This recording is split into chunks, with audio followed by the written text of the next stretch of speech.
Comment se qualifier pour les championnats du monde d'Aerox? La question revient souvent et je pense que les gens ont du mal parce que le format n'est pas forcément très bien expliqué pour comprendre comment avoir sa qualif. Du coup, je me suis dit pourquoi pas faire une vidéo. Je la tourne en one shot et j'essaie de donner le maximum d'informations. Juste pour rappeler, l'Aerox c'est un format unique qui est le même sur toutes les compétitions, peu importe le pays et le continent où on le fait. Du coup, c'est toujours 8 km de course à pied, fractionné en 1 km, avec entre chaque des mouvements fonctionnels qui sont toujours les mêmes. Du coup, pour la qualif au championnat du monde, leur approche, c'est la même qu'on a sur le format Ironman. C'est-à-dire qu'en Aerox, on a deux choses. On a d'un côté les catégories, et de l'autre, ce qui est super important, c'est la catégorie d'âge. Donc dans les catégories, ce que j'appelle catégorie, c'est sous quel format vous allez concourir. Il y a les formats individuels, donc individuel en open et individuel en pro. Pro ne veut pas dire que vous êtes professionnel en Aerox, parce que de toute façon, il n'y a pas de... Enfin, c'est pas encore professionnalisant et on ne gagne pas assez pour être professionnel, pas du tout pour les meilleurs en Aerox. Ça veut juste dire en pro que les poids sont plus lourds et qu'en open, les poids sont plus légers. Donc on va avoir en indiv, open et pro pour les hommes, open et pro pour les femmes. Ça fait déjà 4 catégories. Et ensuite, on a les doubles. Donc on a les doubles open, hommes, femmes et mixtes. Et depuis peu, on a les doubles pro, hommes, femmes et mixtes aussi. Donc ça rajoute 6 catégories aussi. Et on a les relais. Donc là, c'est toutes les catégories. Et ensuite, à l'intérieur, on a les catégories d'âge. Donc les catégories d'âge, ça fonctionne pour les catégories, c'est 16-24 ans, 25-29 ans, 30-34 ans, 35-39 ans, et ça doit monter jusqu'à, je ne sais pas d'ailleurs, parce que je crois que j'ai vu des personnes de 70-75 ans concourir, donc il doit y avoir des catégories d'âge jusque-là, ce qui est cool d'ailleurs de faire ça à cet âge-là. Du coup, comment ça fonctionne?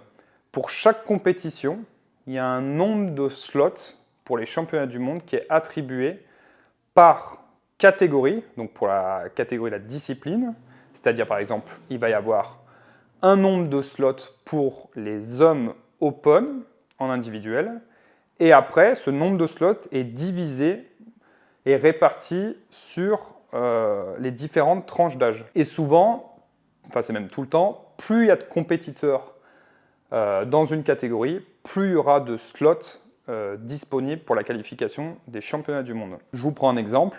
Demain, vous faites un Aerox en open dans n'importe quel pays. Vous êtes 400 inscrits. Et ben, ils ont décidé qu'avec 400 inscrits, il y aurait 3 places pour les 16-24, il y aurait 4 places pour les 25-29, 3 places pour les 30-35, etc. Et du coup, vous, ce qui vous intéresse, c'est qu'à la fin de la compétition, vous allez forcément être classé donc, en overall, entre toutes les catégories d'âge. Mais pour la qualif au championnat du monde, ce qui vous intéresse, c'est votre classement sur votre catégorie d'âge. Donc par exemple, s'il y avait 3 places en 20-29 et que vous faites 6e, eh ben, vous n'êtes pas normalement qualifié pour les championnats du monde. Donc ça, c'est la première partie à comprendre pour se qualifier. Mais du coup, il y a quelques exceptions. Et nous, on en fait partie, par exemple, avec notre qualification. Pourquoi on en fait partie? Parce qu'en fait, si vous finissez, par exemple, il y a eu 3 slots disponibles, vous finissez dans les 3 premiers. Normalement, 2 ou 3 jours après la compétition, vous allez recevoir un mail qui tombe d'ailleurs souvent dans les spams, donc à bien vérifier. Moi, je me suis fait avoir, je ne l'avais pas vu au début, et je croyais même que c'était une pub. Donc 2 ou 3 jours après, dans les spams, vous recevez un message. Et ce message vous donne un code vous permettant de vous inscrire au championnat du monde. Ce qui se passe, c'est qu'on a, une fois qu'on reçoit le mail, on a 48 ou 72 heures pour pouvoir valider notre ticket au championnat du monde. Si on ne le valide pas, donc si on ne répond pas au mail, ou si on choisit de ne pas répondre volontairement parce qu'on n'a pas envie d'aller au championnat du monde, pour diverses raisons, et ben, ce qui se passe, c'est qu'automatiquement, imaginons qu'il y avait 3 places disponibles, je suis premier, je n'accepte pas, et ben, ils vont envoyer l'email à ceux qui ont fini 4e. Etc. Et ça peut redescendre assez loin. Nous, c'est ce qui s'est passé. C'est pour ça qu'on a eu beaucoup de chance et qu'on est bien conscient que dans d'autres compétitions, on n'aurait sûrement pas eu notre place qualificative pour les championnats du monde. Parce que nous, pour exemple, on a fini 10e de notre catégorie d'âge. Et je crois qu'il y avait, alors nous, il y avait beaucoup de monde, donc je crois qu'il y avait 4 ou 5 places disponibles dans notre catégorie d'âge à la compétition. Ce qui veut dire que les 5 qui étaient devant nous, ils ont forcément, soit ils avaient déjà leur qualification et du coup ils n'étaient pas éligibles, soit ils n'ont pas vu le mail, ou soit ils n'ont pas voulu accepter la qualification. Et c'est redescendu, redescendu, jusqu'à que finalement, 4 ou 5 jours après, je reçois un message me disant qu'on est qualifié au championnat du monde. Voilà, donc ce qui veut dire que c'est pas parce que vous êtes dans les 3 slots de prévu que vous n'êtes pas du tout qualifié. Si vous êtes quelques places derrière, vous avez quand même des chances d'avoir les personnes devant qui avaient déjà eu une qualif ou des gens qui ne choisissent de ne pas y aller. C'est comme ça qu'on a eu notre qualif pour les championnats du monde. Et de l'expliquer comme ça, je trouve que ça remet pas mal de choses dans le contexte parce qu'on a vite tendance à penser, et moi je suis le premier à le dire, c'est pas parce qu'on est qualifié au championnat du monde qu'on est monstrueux en aérox. Pas du tout. Et loin de là. Il y a plein de paramètres qui sont hyper aléatoires sur la qualification. Alors bien sûr, il faut forcément être bien placé et avoir un minimum de niveau, mais c'est pas parce qu'on fait les championnats du monde qu'on est monstrueux en aérox. Pas du tout. Ce qui comptera sûrement, c'est notre place au championnat du monde, parce que là, pour le coup, normalement, il y a tous les duos et après toutes les personnes qualifiées qui ont fait des gros temps. Mais je veux dire, vous pouvez vous qualifier dans une compétition en finissant 3e avec 1h08, et avec ce même temps dans une autre compétition, dans votre catégorie d'âge, vous ne seriez pas 3e, vous seriez 11e, et du coup, il n'y aurait jamais eu la qualif, quoi. Donc il faut tout le temps voir le temps qu'on a fait par rapport au niveau de la compétition, par rapport à si la compétition c'était plutôt rapide ou lent, parce que forcément il y a toujours des compétitions où ça court plus vite, parce qu'il y a moins de monde sur la piste, etc. Donc c'est vraiment à prendre avec des pincettes cette qualification. Et à côté de ça, ce qui est important à expliquer, c'est qu'il y a ce qu'on appelle l'élite 15. Donc l'élite 15, c'est les 15, grosso modo, c'est les 15 meilleurs athlètes du monde, donc hommes et femmes. Donc là c'est en individuel.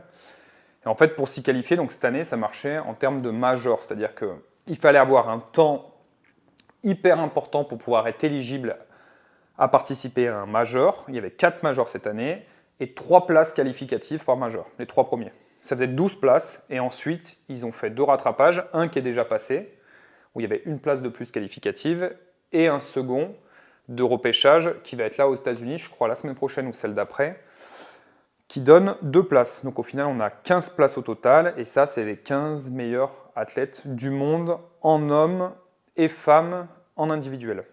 Ça, il faut le prendre en compte.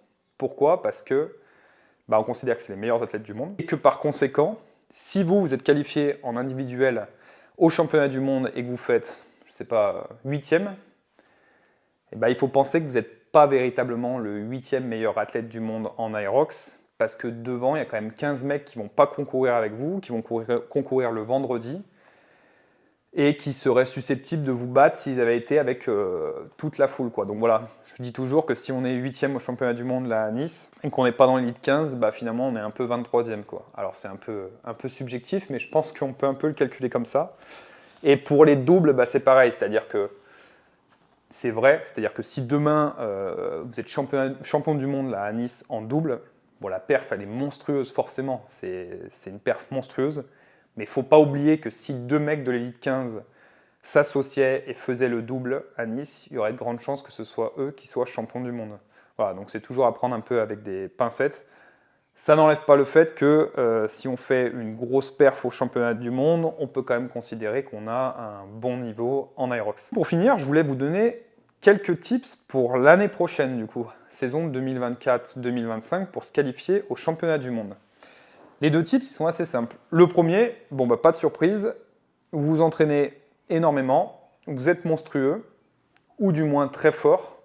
Peu importe la compétition que vous serez dans les meilleurs de votre tranche d'âge, et par conséquent, vous aurez votre qualification pour les championnats du monde. Ça, c'est la première partie, et c'est ce qui paraît complètement évident.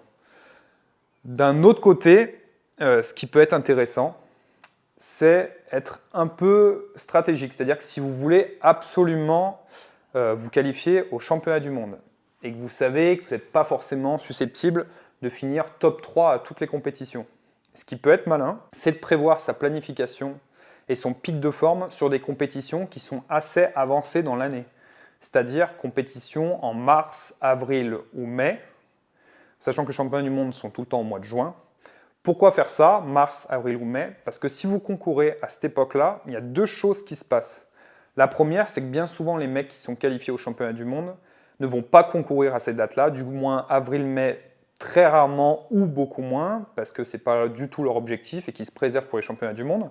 Donc ça enlève quand même des mecs potentiellement très bons qui auraient pu être devant. Et deuxième chose, plus vous avancez dans l'année, plus il y a des gens qui ont eu leur qualification au championnat du monde. Donc, si on finit par exemple 8 ou 9e de sa catégorie d'âge dans une compétition au mois d'avril ou mai, on a de grandes chances que les gens qui aient fini devant nous soient des gens qui aient déjà eu leur qualification au championnat du monde sur des compétitions plus tôt dans l'année. Donc on a plus de chances d'être rétrogradé. Ça ne veut pas dire que si on se qualifie au mois de mars, avril ou mai, on est bidon et on ne vaut pas les championnats du monde.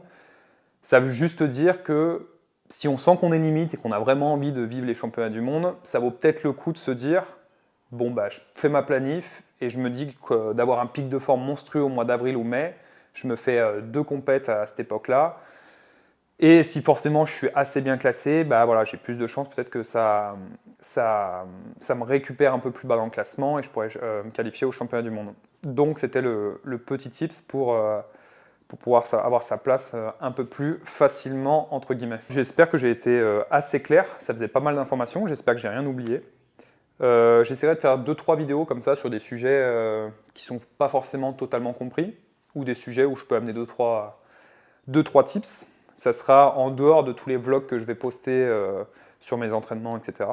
Mais si vous avez des questions, vous les posez en commentaire, je me ferai un plaisir d'y répondre, et puis je vous retrouve pour la prochaine vidéo.